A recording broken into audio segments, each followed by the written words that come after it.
رحم الله من قرأ الفاتحة. بسم الله رب العالمين الرحمن الرحيم إياك نعبد وإياك نستعين اهدنا الصراط المستقيم صراط الذين غير المغضوب عليهم ولا الضالين. لا حول ولا قوة إلا بالله العلي العظيم. أعوذ بالله السميع العليم من الشيطان الرجيم. بسم الله الرحمن الرحيم. الحمد لله الذي لا يبلغ مدحته القائلون ولا يحصي نعماءه العادون ولا يودي حقه المجتهدون الذي ليس لصفته حد محدود ولا نعت موجود ولا أجل ممدود. فطر الخلائق بقدرته ونشر الرياح برحمته ووتدا بالصخور ميدان أرضه. ثم الصلاة والسلام والتحية والإكرام على بشير النذير والسراج المنير حبيب إله العالمين أبي القاسم المصطفى محمد. اللهم صل على محمد وعلى آله الطيبين الطاهرين المعصومين المظلومين الغر الميامين، لا سيما الإمام المبين بقية الله في الأرضين الحجة الثاني عشر الإمام المهدي المنتظر صلوات الله وسلامه عليه. أما بعد، فقد قال الله تعالى في محكم كتابه المجيد وفرقانه الحميد وقوله الحق. بسم الله الرحمن الرحيم. يا أيها الذين آمنوا اتقوا الله وكونوا مع الصادقين. ایک صلوات پڑھیے محمد وعلیہ وسلم صلی اللہ علیہ محمد. ایک سورہ حمد و 3 مرتبہ سورہ توحید پڑھ کے مرحوم سید رضا زری والا کی روح کو ایصال فرما. بسم اللہ الرحمن الرحیم إياك نعبد وإياك نستعين اهدنا الصراط المستقيم صراط الذين أنعمت عليهم غير المغضوب عليهم ولا الضالين. بسم الله الرحمن الرحيم. له لا ولم يولد بسم الله.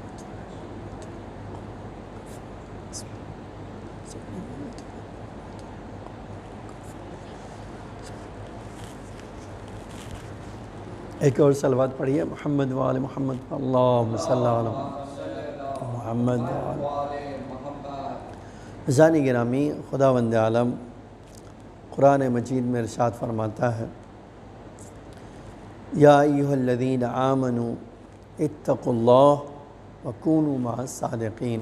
اے ایمان لانے والو، اللہ کا تقوی اختیار کرو اور سچوں کے ساتھ ہو جاؤ. حقیقت میں اس آیے کریمہ میں خداوند عالم نے ہمیں اپنی توحید کی طرف، یکتا پرستی کی طرف، ایک خدا کے ماننے کی طرف دعوت دی ہے کہ ہم ایمان لائیں. ایمان کہتے ہی ہیں 3 حصے کو. اسی لیے ایمان کی جب تعریف فرمایا تو یہ ایک جملہ فرمایا کہ ایمان کہتے ہیں اقرار باللسان، زبان سے اقرار کرنا، جس کو ہم کلمہ بھی کہتے ہیں. آج کلمہ اسی کو کہا جاتا ہے کہ لا الہ الا اللہ کہا آپ نے، اشہد ان لا الہ الا اللہ، تو آپ کو اشہد ان محمد رسول اللہ بھی کہنا ہے.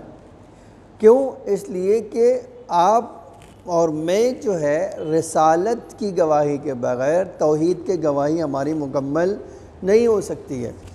ہمیں رسول اللہ صلی اللہ علیہ وسلم نے ہی توحید کو سکھایا ہے، اور جب توحید کی ہم گواہی دیں گے تو ہمیں ولایت کی بھی گواہی دینا ہوگا. اس لیے کہ ہم تک جو ایمان پہنچا ہے وہ وصی خدا کے ذریعے سے پہنچا ہے، ولی خدا کے ذریعے سے پہنچا ہے، خلیفۃ اللہ کے ذریعے سے پہنچا ہے. امام کے ذریعے سے ہم تک پہنچا ہے۔ اور یہی ایک تیسرا جملہ بھی کہنا چاہتا ہوں کہ اماموں کی غیبت میں، ویسے بھی بہت یہ سوال بڑا عظیم سوال ہے اور اس کا جواب بھی بہت دقیق ہے اور حکمت سے خالی نہیں ہے، کہ آج ہمیں تو اماموں نے دین نہیں پہنچایا نا۔ کوئی ہے جو آپ میں سے اور مجھ میں سے کہہ سکے کہ مجھے امام زمانہ علیہ السلام نے کلمہ پڑھوایا ہے؟ نہیں کہہ سکتے۔ اگر کوئی دعویٰ کرے تو بھی ہم کہیں گے جھوٹا ہے۔ کیوں کہیں گے ہم جھوٹا ہے؟ اس کی وجہ یہ ہے کہ امام زمانہ علیہ السلام نے غیبت میں جب جا رہے تھے تو ارشاد فرمایا، آج کے بعد جو کوئی یہ دعویٰ کرے کہ میں دروازے امام زمانہ ہوں، جو کہے کہ میں امام زمانہ علیہ السلام سے جب چاہتا ہوں مل سکتا ہوں، جو کہے کہ امام زمانہ علیہ السلام مسلسل مجھ سے رابطے میں ہے، مسلسل مجھے خط بھیجتے ہیں، مسلسل میری باتوں کا جواب دیتے ہیں، وہ جھوٹا آدمی ہے۔ یہ نہیں ہو سکتا ہے۔ غیبت میں جانے کا مطلب یہ ہے کہ کوئی، اب اس سے کیا یہ پتہ چلتا ہے؟ امام نے فرمایا کوئی دعویٰ کرے کہ میں جب چاہوں امام سے ملاقات کر سکوں، جھوٹا ہے۔ اگر کوئی یہ دعویٰ کرے کہ میں دروازہ ہوں، جب چاہوں اس دروازے سے امام تک جا سکتا ہوں، یہ جھوٹا ہے۔ یہ کوئی دعویٰ کرے کہ مولا مجھے مسلسل خط لکھ رہے ہیں، یہ جھوٹا ہے دعویٰ، ہے نا؟ لیکن یہ نہیں امام نے کہا کہ میں کسی سے رابطہ کرنا چاہوں۔ ٹھیک ہے؟ تو ایک طرفہ ہے یہ ٹریفک۔ اگر ہم امام تک ہم پہنچنا چاہیں تو ہمارے لیے ممکن نہیں ہے، لیکن اگر امام ہم تک پہنچنا چاہیں تو یہ ممکن ہے۔ ایک صلوات پڑھیے محمد و آل محمد پر، اللہم صلی علی محمد۔ اب ایک سوال یہ ہے کہ جس زمانے میں ہم رہ رہے ہیں، آپ رہ رہے ہیں، اس زمانے میں خدا کی حجت کیا ہے؟ خدا کا راستہ دکھانے والے کون سی چیز ہے؟ خدا تک پہنچانے والی کون سی چیز ہمارے پاس ہے؟ ٹھیک ہے؟ تو یہیں سے ایک سوال واقع ہے، آیا جدید علم ہمیں خدا تک پہنچا سکتا ہے؟ آیا یہ سائنس اور ٹیکنالوجی ہمیں خدا تک پہنچا سکتی ہے؟ آیا یہ سائنس اور ٹیکنالوجی ہمیں آمادہ کر سکتی ہے کہ ہم خلقت کے مقصد کو ادا کریں جو خدا نے ہمارے لیے پیدا کرنے کا مقصد ہے؟ یہ ٹیکنالوجی ادا کر سکتی ہے، یہ سائنس ہمیں وہاں تک پہنچا سکتی ہے، یہ علم کے تجربات ہمیں وہاں تک پہنچاتے ہیں، یا یہ علم کے تھیسس جو ہے، نظریات ہمیں وہاں تک پہنچاتے ہیں؟ تو اس سب کا جواب یہ ہے کہ ان میں سے کوئی چیز نہیں پہنچا سکتی۔ آپ پوچھیں گے کیوں نہیں پہنچا سکتی؟ میں سیدھا سے جواب دوں گا، اگر یہ علم، یہ ٹیکنالوجی، یہ تجربات اگر انسانوں کو خدا تک پہنچا سکتے ہوتے تو دنیا میں گمراہی ختم ہو جانا چاہیے تھی۔ دنیا میں، آج کی دنیا میں گمراہی کا پھیلتے جانا، سمٹنے کے بجائے، کم ہونے کے بجائے، ختم ہونے کے بجائے پھیلتے جانا خود اس بات کی دلیل ہے کہ یہ مشین ہمیں سکون تو پہنچا سکتی ہے، آرام تو دے سکتی ہے، لیکن ہماری پیاسی روح کو سیراب نہیں کر سکتی۔ اچھا، اور اس کی ایک دلیل اور بھی ہے اسی سے، کہ آج ہم نے گرمی کو سردی میں بدلنا تو سیکھ لیا ہے۔ ٹھیک ہے؟ گرم پانی کرنے کو ٹھنڈا کرنا تو سکھا لیا ہے مشین کے ذریعے سے، یا ٹھنڈے کو گرم کرنا تو ہم نے مشین کے ذریعے سے ایجاد کر لیا۔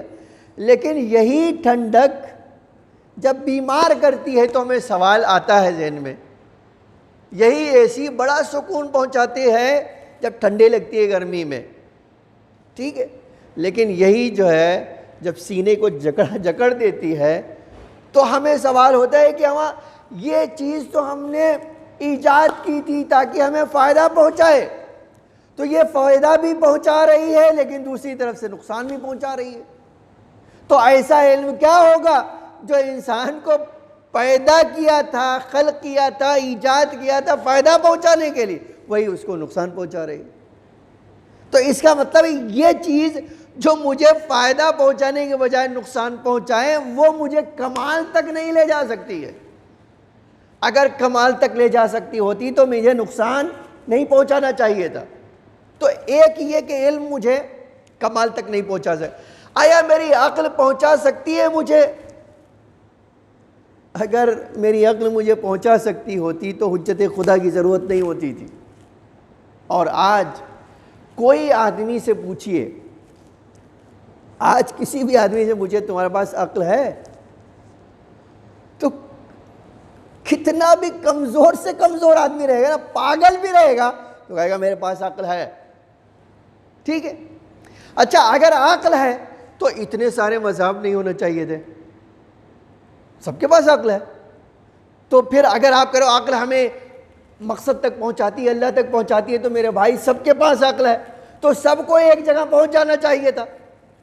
لیکن دنیا میں جتنے لوگ ہیں، اب ہندوستان میں تو کہتے تھے 72 مذہب ہیں، تو کیا آپ کہیں گے کہ ان میں سے کسی کے پاس عقل نہیں ہے؟ اگر عقل ہے تو الگ الگ راستہ کیوں؟ اس کا مطلب یہ عقل تنہا وہ بھی انسان کو، اور اس کی دلیل جو ہے، دیکھیے عقل انسان کو نہیں پہنچا سکتی، اس کی بہترین دلیل جو ہے کس نے؟ دیکھیے عقل کے لیے بہترین دلیل ہشام ابن حکم نے پیش کی تھی۔ یہ ہشام ابن حکم، کبھی آپ سوچئے، ہمارے پاس بڑی عجیب روایت موجود ہے، میں روایت سنانا چاہتا ہوں۔ چھٹے امام نے، امام صادق علیہ السلام نے فرمایا،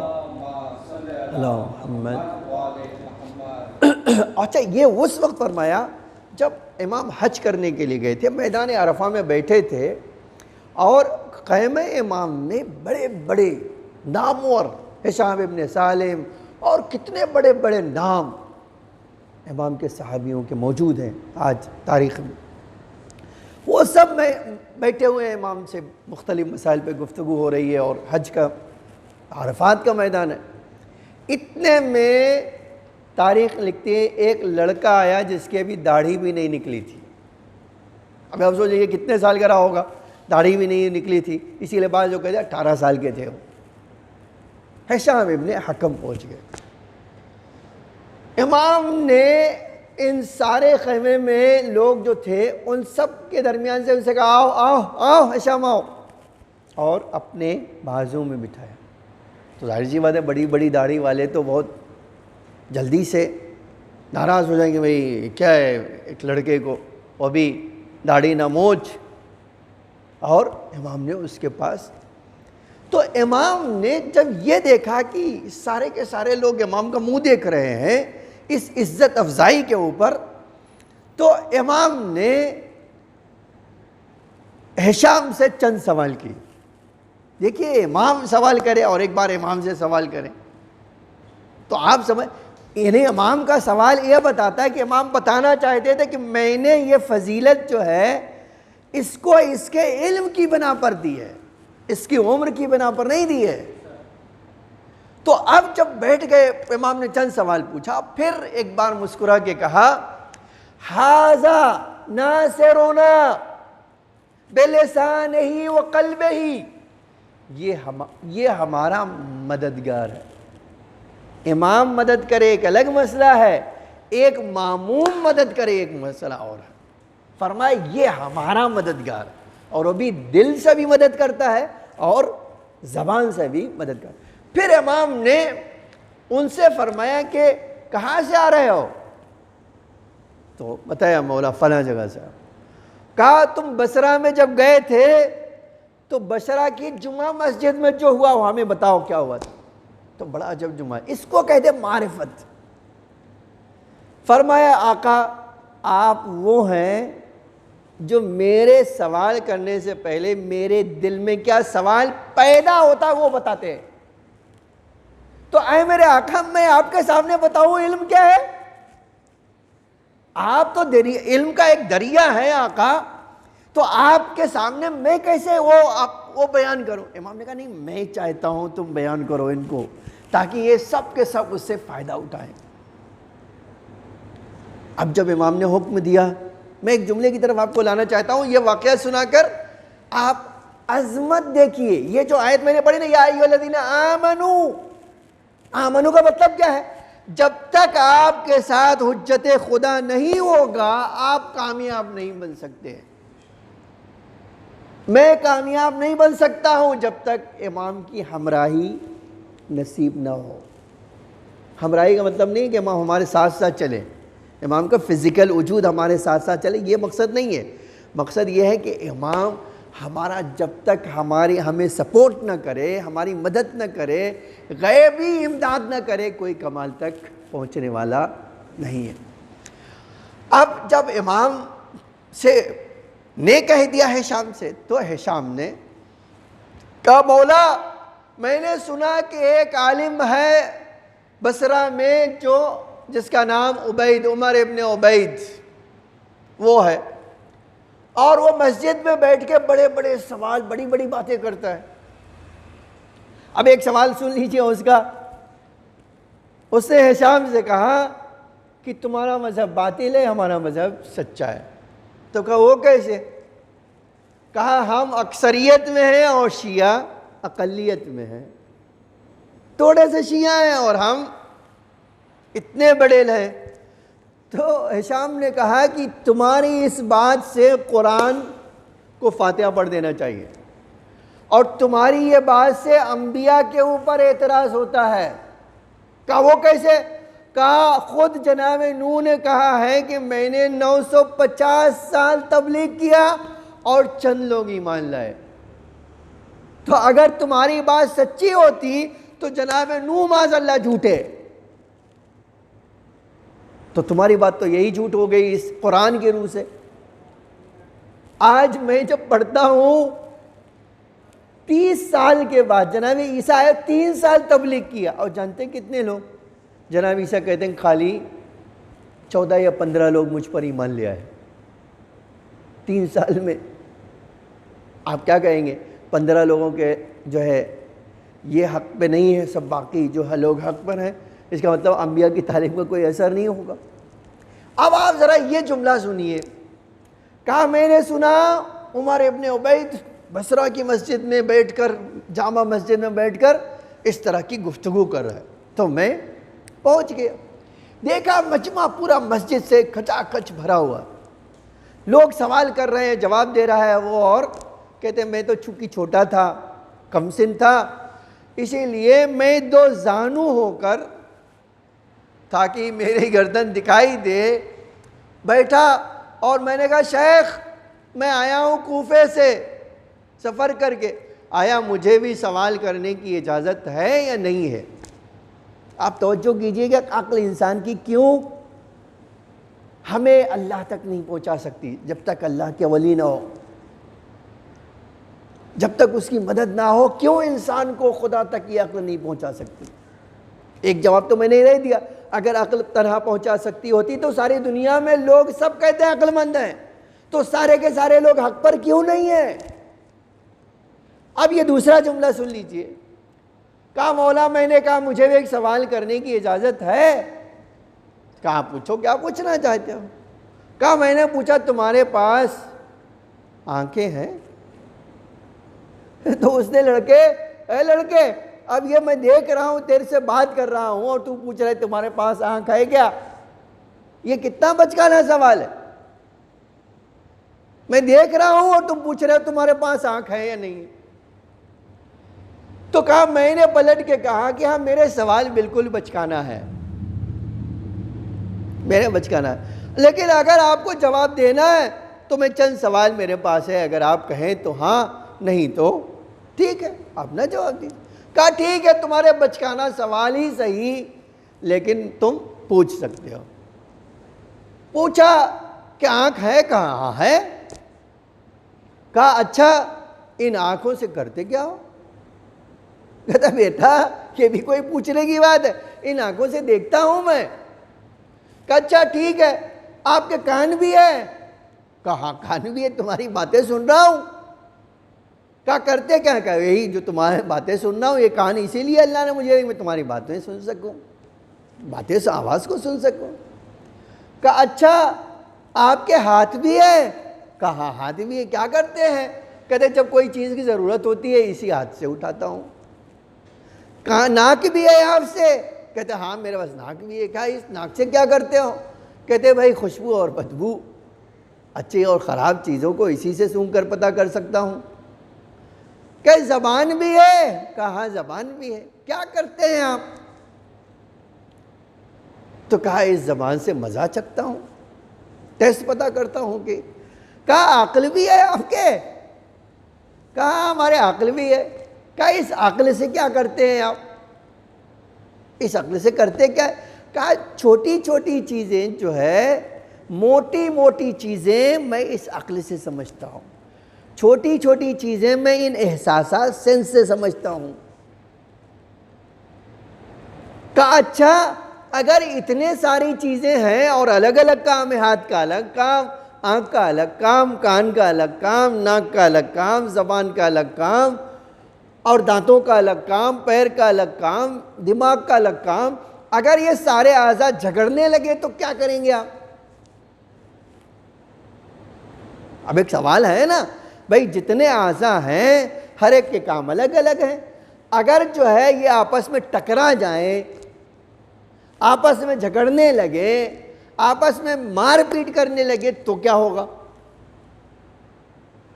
تو کہا ہاں، کہا یہ اللہ نے ہمیں ایک کمانڈر دیا ہے۔ کہا کیا ہے وہ کمانڈر؟ کہا وہ دل ہے۔ کہتا دل کیا کرتا ہے؟ کہتے جب یہ دل جو ہے جھگڑا، یہ سارے اعضاء جھگڑا کرتے ہیں، ٹکراتے ہیں، تو یہ دل فرمان جاری کرتا ہے، یہ نہیں یہ ہاں، اس کو یس اس کو نو، یہ اچھی ہے یہ خراب ہے، یہ کرنا چاہیے یا نہیں کرنا چاہیے۔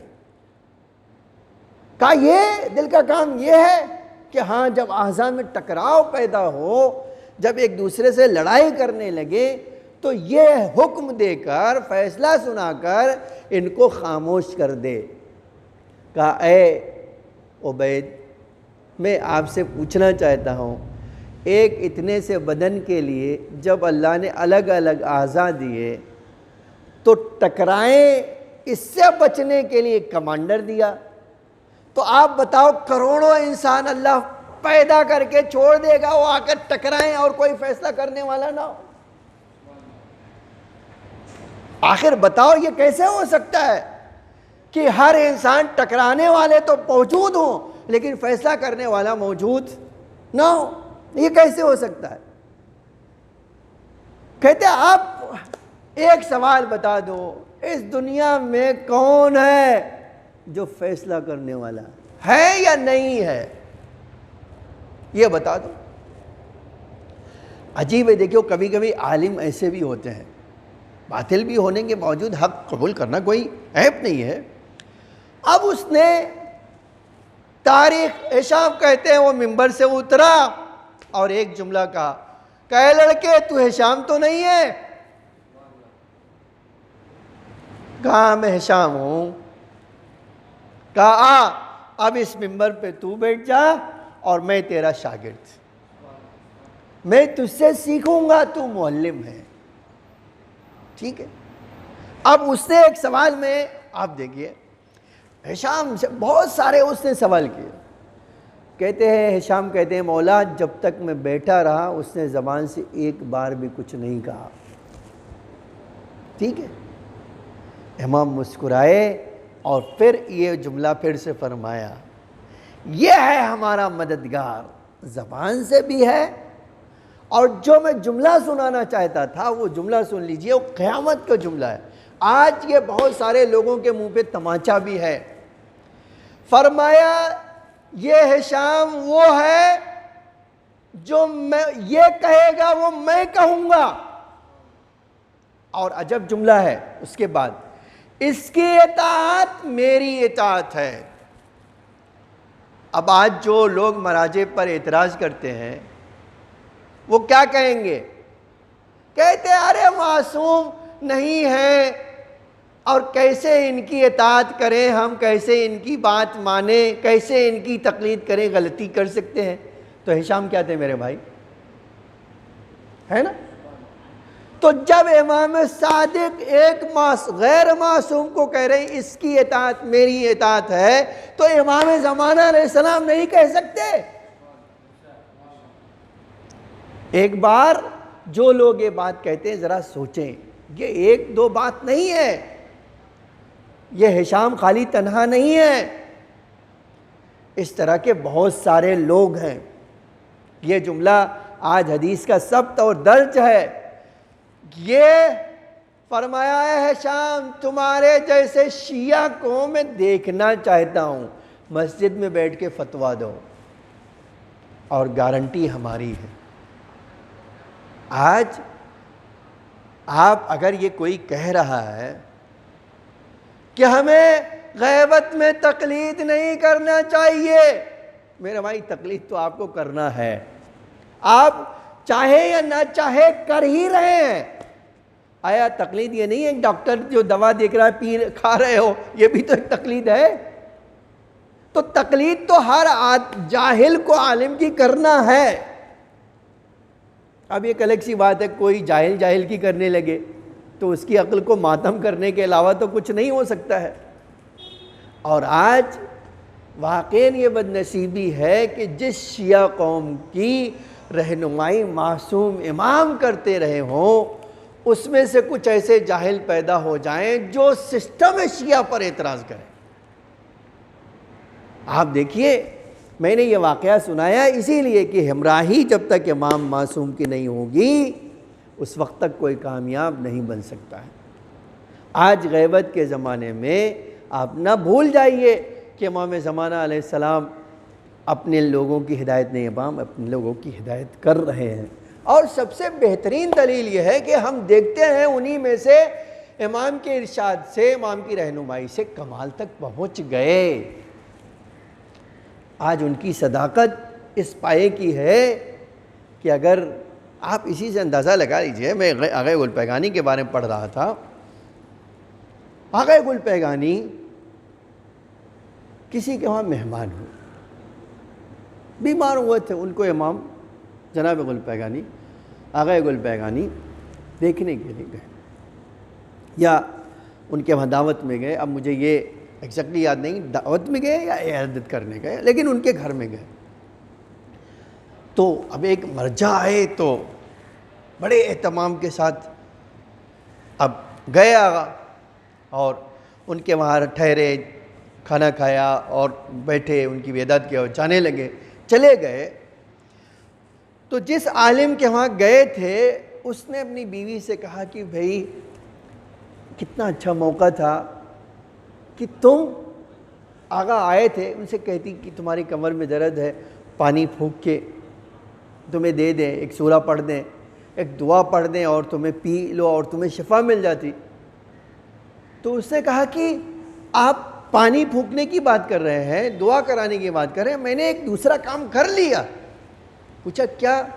کہا جب وہ اندر گئے تو میں نے جوتی ان کی اپنے کمر پہ لگا لی، اور آج اس کتاب آپ میں دیکھیے وہ کہتے ہیں خدا کی قسم اس کے بعد مجھے کمر میں کبھی درد نہیں ہوا۔ تو جن کے غلاموں کی سیرت یہ ہو کہ ان کے علم سے وہ آشنا ہیں، اس پر عمل کرتے ہیں، اس پہ کام کرتے ہیں، اللہ اتنی تاثیر دے دیتا ہے، تو یہ امام کی ہمراہی کے بغیر ہے؟ یہ تو امام کی ہی ہمراہی ہے نا کہ اللہ اتنا ان کی عزت میں اضافہ کرتا ہے۔ اللہ کسی کی عزت میں یوں ہی اضافہ نہیں کرتا ہے۔ عزیزان گرامی، آج شب جمعہ ہے اور آپ دعا کریں، میں دعا کروں کہ خدایا اس غیبت کے زمانے میں جہاں افراتفری پھیلی ہوئی ہے، اے اللہ مجھے امام وقت کی ہمراہی عطا کر دے۔ اور اسی ہمراہی میں ایک یہ بھی ہے کہ ہم وہ کریں جو ہمارا امام کرتا ہے۔ امام ایک کام جو کرتے ہیں شب جمعہ میں، آپ کو پتہ ہے، وہ آقا حسین کی زیارت۔ کتنے واقعات ملتے ہیں کہ امام شب جمعہ کربلا زیارت کو جاتے ہیں، لیکن جب زیارت کو جاتے ہیں تو امام خالی زیارت ہی نہیں کرتے۔ سید ابن طاؤس کہتے ہیں خدا کی قسم ایک بار میں نے آقا سے کہا، مجھے نہیں پتا تھا کہ مولا امام زمانہ ہے، لیکن سفر زیارت میں وہ ہمارے ساتھ رہے تو ہم جانتے تھے یہ جوان کیسی نفس قدسی رکھتا ہے۔ جب ہم روضے میں گئے، ہم نے کہا کہ آپ اتنا ہمارے لیے زیارت پڑھتے آئے ہیں، چند جملے مصائب کی بھی پڑھ دیجئے۔ کہا خدا کی قسم، خالی امام نے زری کی طرف اشارہ کیا تھا، ہماری چیخیں نکل گئیں، صرف اشارہ کر کے امام نے فرمایا۔ تو آپ سوچیں، جو اشارہ کرتا ہو اس کے اشارے میں اتنی تاثیر ہو کہ آنکھیں بارش کے قطرے کی طرح آنسو برسا رہی ہوں، جب وہی امام مصائب پڑھے گا۔ آج آپ اسی امام کے مصائب کو اگر دیکھنا ہے تو زیارت ناہیہ میں امام سلام کرتے ہیں، سلام ہو اس حسین کی ذات پر جس کو کربلا میں تڑپایا گیا۔ کوئی ہے، میں ایک جملہ عزیزان گرامی 2-3 بات اس سلسلے میں نقل کر کے ختم کرنا چاہتا ہوں مجلس۔ آپ تصور کیجئے کہ مقتل نے لکھا ہے کہ چند ایسے مقامات تھے جہاں امام نے بآواز بلند گریہ کیا، زور زور سے رونے لگے، جبکہ امام سے صابر کوئی نہیں تھا۔ آپ جانتے ہیں، میں امام سجاد کا یہ جملہ پڑھتا ہوں مقتل میں، امام نے فرمایا میں اس کا بیٹا ہوں جس کو صبر کرنے کی بنا پر شہید کر دیا گیا، جس کی شہادت صبر کرنے کی بنا پہ آئی۔ وہی امام جب کچھ ایسے منظر دیکھتا ہے تو وہ یہ نہیں کہہ سکتا اس کی برداشت جواب دے جا رہی ہے، بلکہ قلب پہ جب دل پہ چوٹ لگتی ہے تو امام بآواز بلند گریہ کرتے ہیں۔ ایک بار ایک منظر یہ ہے کہ جب علی اکبر آئے امام کے پاس، بابا مجھے مرنے کی اجازت دیجیے، تو امام کا طریقہ یہ تھا کہ پہلے جو بھی آتا تھا اجازت مانگنے کے لیے اس سے باتیں کرتے تھے، اس کو اجازت دینے میں تعلل کرتے تھے، لیکن ادھر کڑگل جوان نے پوچھا بابا مجھے مرنے کی اجازت دیجیے، کہا جاؤ بیٹا خدا حافظ۔ یہ جیسے ہی کہا خدا حافظ، علی اکبر جا رہے تھے، لیکن علی اکبر نے ایک بار پیچھے مڑ کر جو منظر دیکھا، 56 سال کا بوڑھا باپ یا علی کہتے ہوئے آگے بڑھ رہا ہے، پلٹ کر آئے، کہا بابا آپ نے تو مجھے رخصت کر دیا تھا، آپ نے تو مجھے اجازت دے دی تھی، اب کیا ہوا؟ کہا اے بیٹا، اے کاش تم بھی صاحب اولاد ہوتے تو تمہیں پتہ چلتا کہ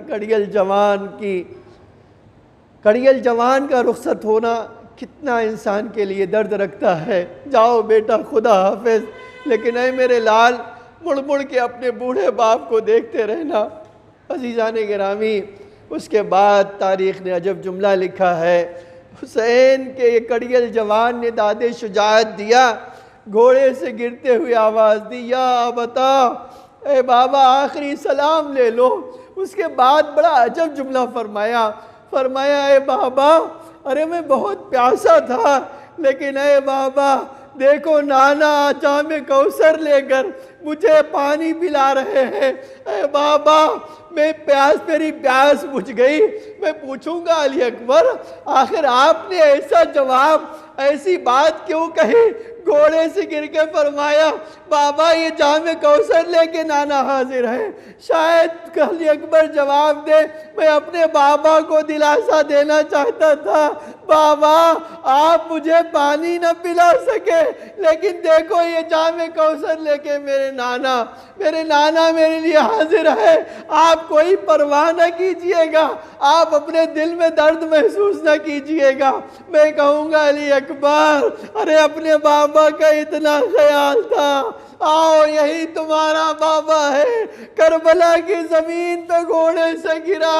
اب تاریخ نے عجب جملہ لکھا ہے، کبھی بائیں دیکھتے تھے، کبھی دائیں دیکھتے تھے، آواز دیتے تھے اسقونی شربتم من اللہ من الماء، ارے مجھے کوئی ایک گھونٹ پانی پلا دے، لیکن پانی پلانے والا تو نہ تھا، شبر کا قند خنجر تھا، شہزادی کی فریاد تھی، اے عمر سعد میرا بھیا ذبح ہو رہا ہے اور تو کھڑا دیکھ۔ الا لعنۃ اللہ علی القوم الظالمین سیعلم الذین ظلموا أی منقلب ینقلبون الہی بحق سہرا و ابیہا و بعلہا و بنیہا وسر المستودع فیہا بعدد ما احاط بہ علمک۔ اے اللہ، تجھے محمد اور آل محمد کے واسطہ آج شب جمعہ ہے، ہمارے اعمال کو قبول فرما، اور اے اللہ ہمارے ڈھیر سارے گناہوں کو معاف فرما۔ اے اللہ، آقا امام زمانہ علیہ السلام کے ظہور میں تعجیل فرما، زمین کو آقا کے ظہور کے لیے آمادہ فرما، ہم سب کو آقا کے حقیقی غلاموں میں شمار فرما۔ اے اللہ، ہم حاجت مند ہیں، محمد اور آل محمد کے صدقے میں ہماری حاجتوں کو قبول فرما۔ میرے معبود، جو مومنین پریشان حال ہیں ان کی پریشانیوں کو دور فرما۔ اے اللہ، ہم سب کے رزق حلال میں برکت عطا فرما، ہم سب کی روزی میں اضافہ فرما۔ اے اللہ، جو مومنین مقروض ہیں ان کے قرضوں کو ادا فرما، جو بے اولاد ہیں انہیں اولاد نرینہ عطا فرما، جو قید میں انہیں قید سے رہائی عطا فرما، جو ظالموں کے نرغے میں انہیں ظالموں سے نجات عطا فرما۔ اے اللہ، سازش کرنے والوں کی سازشوں کو ناکام فرما، تمام مومنین و مومنات کو اس بلا سے، اس کرونا سے محفوظ فرما، جو بیمار ہیں انہیں شفاء عاجل و کامل عطا فرما۔ ہماری اموات پر اپنی رحمت و مغفرت نازل فرما، ان کے درجات کو بلند سے بلندتر فرما۔ اے اللہ، ہمیں نور آل محمد سے مزین فرما۔ اے اللہ، ہمیں حج و زیارت کی توفیق عطا فرما۔ اے اللہ، سفر زیارت کے لیے، سفر حج کے لیے اے اللہ راستے کو جلد از جلد ہموار فرما۔ میرے معبود، اس دنیا میں محبت اہل بیت اور آخرت میں شفاعت اہل بیت نصیب فرما۔ ہماری اموات پر اپنی رحمت و مغفرت نازل فرما، ان کے درجات کو بلند سے بلندتر فرما۔ ایک سورہ حمد اور 3 مرتبہ سورہ توحید پڑھ کے جناب سید رضا زری والا کی روح کو ایصال فرما۔ الحمد للہ۔